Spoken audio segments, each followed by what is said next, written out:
There used to be a time where people, philosophers were talking about capitalism and communism, atheism came. Now we're in a new world. We're in emotivism. Your emotions are the new religion. Let me just feel good, man. I just want to feel good. Let me just live in my feelings, And this is actually the description that Allah is giving of these people on Judgment Day when He says, الَّذِينَ هُمْ فِي خَوْضٍ يَلْعَبُونَ. Today's brief khutbah is going to be involving Surah At-Tur. Allah Azza wa Jal in many surahs describes the scene of Judgment Day. And this is one of those surahs. Its opening describes the scene of Judgment Day. Humanity is coming out of their graves, and now Allah says, فَوَيْلٌ يَوْمَئِذٍ لِلْمُكَذِّبِينَ. And the worst destruction and how terrible things are going to be on that day for people who used to call the truth a lie. You think of da'wah means you're inviting people to the truth. A mukaddib is inviting people to accept that the truth is a lie. They're doing a negative campaign. They're doing a batil campaign. So it's not just that they don't accept it themselves, they try to convince others also that it's untrue. Now, why do people reject the truth? It's not because people are evil. You and I, even though we're Muslim, but within Islam, within your family, somebody comes and tells you something that's true, but if you accept it, your father's not going to like it. Or if you accept it, you might have to quit the business, or you might lose some money, or you might have to pay somebody back. There's a price to pay. So now what do we do with that truth? Nah, that's not true. No, that didn't happen. And now deep inside, that you're wrong, but to make yourself feel better, you promote that you're the one who's right, and the truth is also actually false. This is a way of defending yourself. So that's one description of people on Judgment Day that will not be able to hide what they used to do. وَيْلٌ يَوْمَئِذٍ لِلْمُكَذِّبِينَ. But then Allah gave them a second description. And this is where things get very interesting in the surah. The description here is الَّذِينَ هُمْ فِي خَوْضٍ يَلْعَبُونَ. Those who are drowned in, now I won't translate the word yet, they are drowned in khawd. The Arabic word is khawd, and they're playing around. يَلْعَبُونَ, they're playing around. So let's dig into this word khawd a little bit. Let me explain the origin of this word to you and what we might learn from this word. اختاض الماء is when you dip something in the water. If you put an animal in the water, this is اختاض. If you're walking in the water and your clothes start getting wet because it's up to your knees, خاض في الماء. He's walking in the water. So when you're dipping yourself inside the water. Then they used to use the word mikhwad for, the ladle. Back in the day when they used to serve drinks, they would put this spoon inside the pot and then they would pour the drink. The thing that goes deep inside and you pour it, that's called a mikhwad. And they used to use the word mikhwada for a lu'lu', for a pearl, because you have to go deep inside the water to get it. And this became a figurative use. They started using it for khaba fil kalam. When you go into a subject and you keep talking about it and you're like drowned in that subject, like some of you play video games, right? You play online games and you're just always in the game. You're drowned in the game. You're doing khawd in the game. Somebody's into cars. They're always talking about cars. They're always thinking about cars. The background on their phone, the wallpaper is a car, right? They're always watching videos on cars. They're always, looking at updates on. This person is doing khawd in cars. You see, khawd actually means when people are drowned. A good word to understand this nowadays is when people are addicted to something. When they're addicted to something. And this is really interesting because there's even books on this. You should look up a book called The Age of Addiction. This age we live in now, before this age, people used to talk about alcohol addiction, right? Gambling can become an addiction. People that go to gambling, they don't just go once. They go back, they go back, they go back. They lose their house, they lose family, and they can't stop. Drugs can become an addiction.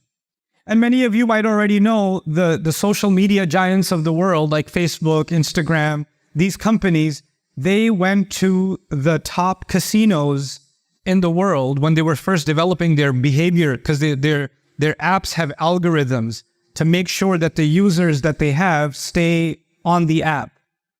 So they don't just want you to turn TikTok on and then turn it off. They want you to turn it on and then swipe again and then swipe again. So they had to study behavior, right? So they actually went to the casino industry and they got the best psychologists, because the casino industry first hired psychologists to make sure that when people sit on that slot machine to get the money out, how do we keep them there?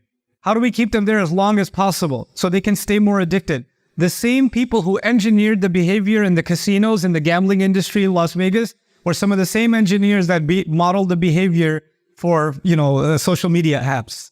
They were hired by Silicon Valley to do that. Why? Because they know they can get the most out of you if you're the most addicted.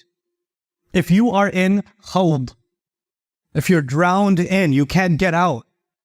And if you don't do it again, you feel something missing inside you. Somebody who's addicted to alcohol, they drink, they feel like they're done. They go 1 hour, 2 hours later, I gotta have it again.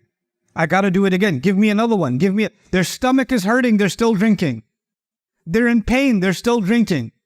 They're half asleep, they're still drinking. They wake up, they need a drink immediately.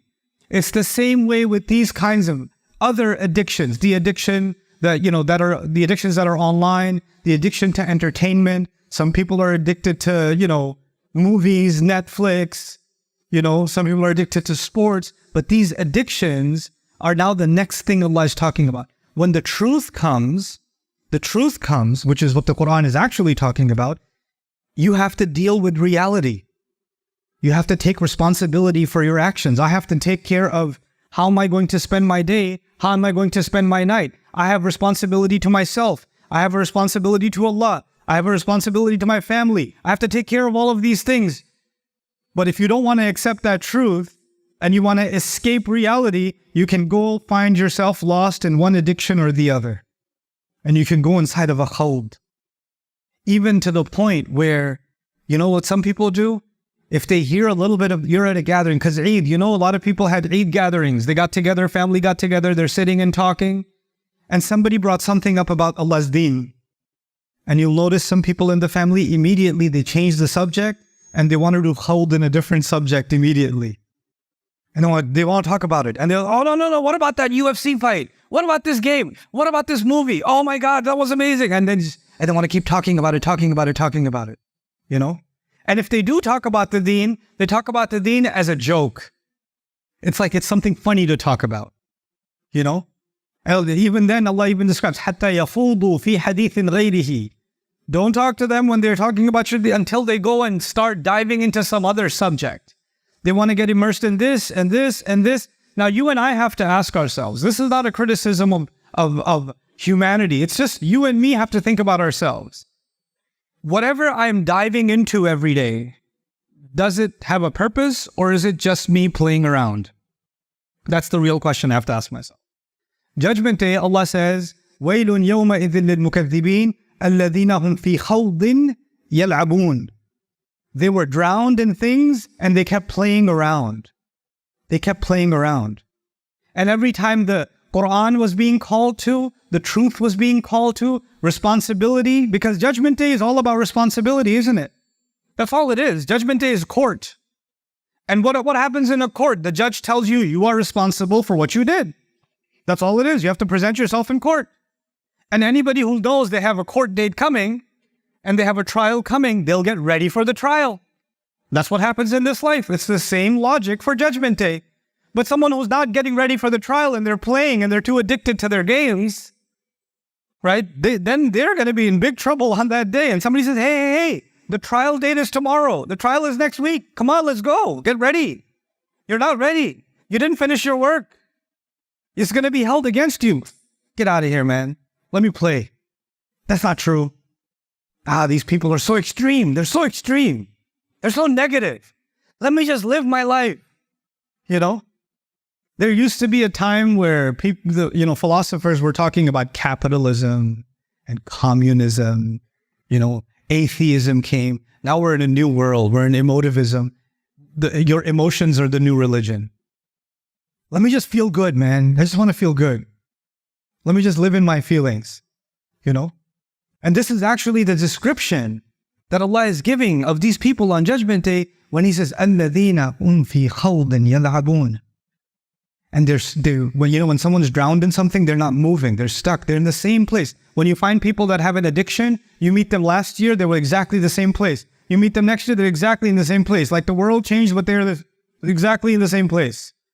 You know what? When people don't move, then Allah will make them move. So He says, وَالَّذِينَ يَوْمَ يُدَعُونَ إِلَى نَارِ جَهَنَّمَ دَعَى. They'll be pushed towards the fire of hell. They're going to be pushed because they're not moving themselves. They don't want to go. هذه النار التي كنتم بها تكذبون. This is the fire that you were calling a lie. أفسحر هذا? Is this magic? أو أنتم لا تبصرون, or you can't see. Because you say, I don't see any fire. When you used to say, hey, astaghfirullah, don't do that. You should be afraid of Allah. You should be afraid of judgment. Oh yeah? Oh, I should be afraid of fire? I don't see any smoke. I don't see the temperature increasing. Where's the fire? Allah says, oh, is this a lie too? When judgment day comes? أم أنتم لا تبصرون, or you don't see it. اصلوها فاصبروا ولا تصبروا سواء عليكم إنما تجزون ما كنتم تعملون. Now go enjoy it. Go inside it.